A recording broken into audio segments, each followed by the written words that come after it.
Hey, thank you for joining me again as we dive deeper into the 2018 midterm election. I'm going to look at 6 Republican toss-up seats that I think are most at risk this election, that are all but in Democratic control. So without further ado, let's go right into these seats. So here we have Josh Harder and Jeff Denham. I've reviewed this one a number of times in different videos, and you can see here that Josh Harder is leading in the polls. 538.com is giving him the greatest chance of victory. Clinton won this district. President Obama won this district. The only things that Jeff Denham has going for him is that he's the incumbent, that this district is 0.8 points more Republican than the nation overall. However, Josh Harder currently has the momentum. The last 538.com gave Josh Harder a 76.9% chance, and now they give him a 77.8% chance. So his chances of winning, I think, are going up each day. So at this point, I think we can agree that Josh Harder, the challenger, currently has the momentum, and this is going to be a Democratic flip. Our next race is between Mimi Walters and Katie Porter. Has been going back and forth a little bit. It's been close at times. However, at this point, Katie has a 7-point lead in the Berkeley poll and a 5-point lead in the New York Times poll. 538's given her a 70.5% chance of winning this, where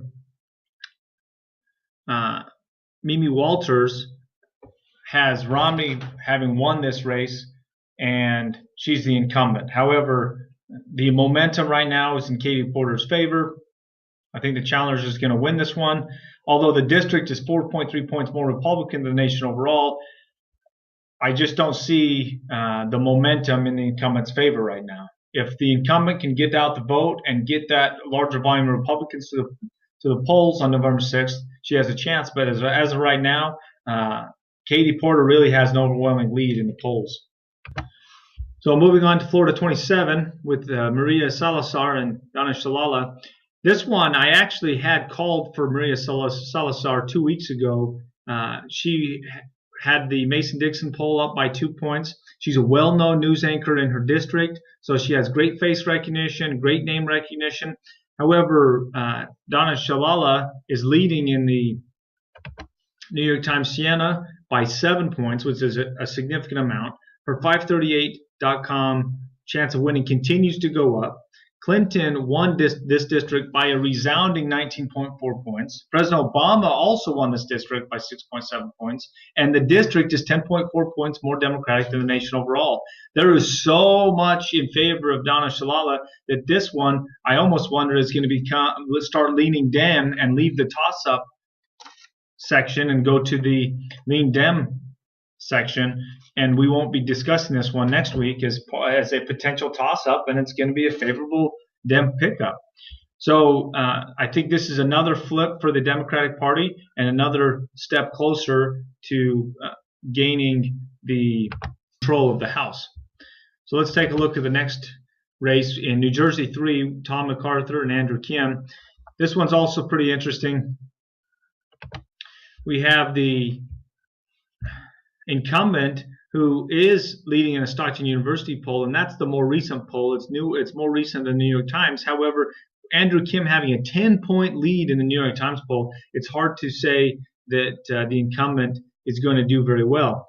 Although President Trump did win this district, and this district is 4.6 points more Republican than the nation overall, I'm struggling to award this to the Republican Party with the New York Times Siena poll showing Andrew Kim the challenger with a 10-point lead.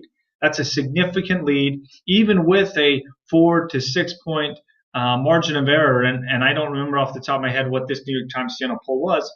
That is still a large margin that the incumbent is going to have to overcome. So again, he's going to really have to rally the Republicans in his district if he wants to try and hold on to this. But at this point, this looks like a Democratic victory and an additional seat for the Democratic Party.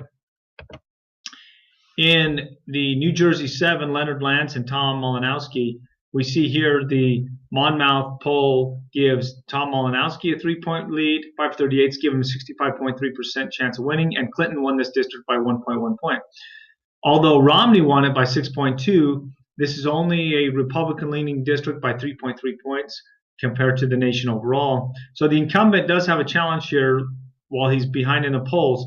This one is a tough one, though, and it could go either way. I still believe this is, out of the 32 current toss-ups, this is one of the top 6 that are more likely to go Democratic than Republican. And so the Republican Party, if they want to retain the seat, are really going to have to put some focus, time, and energy in this district.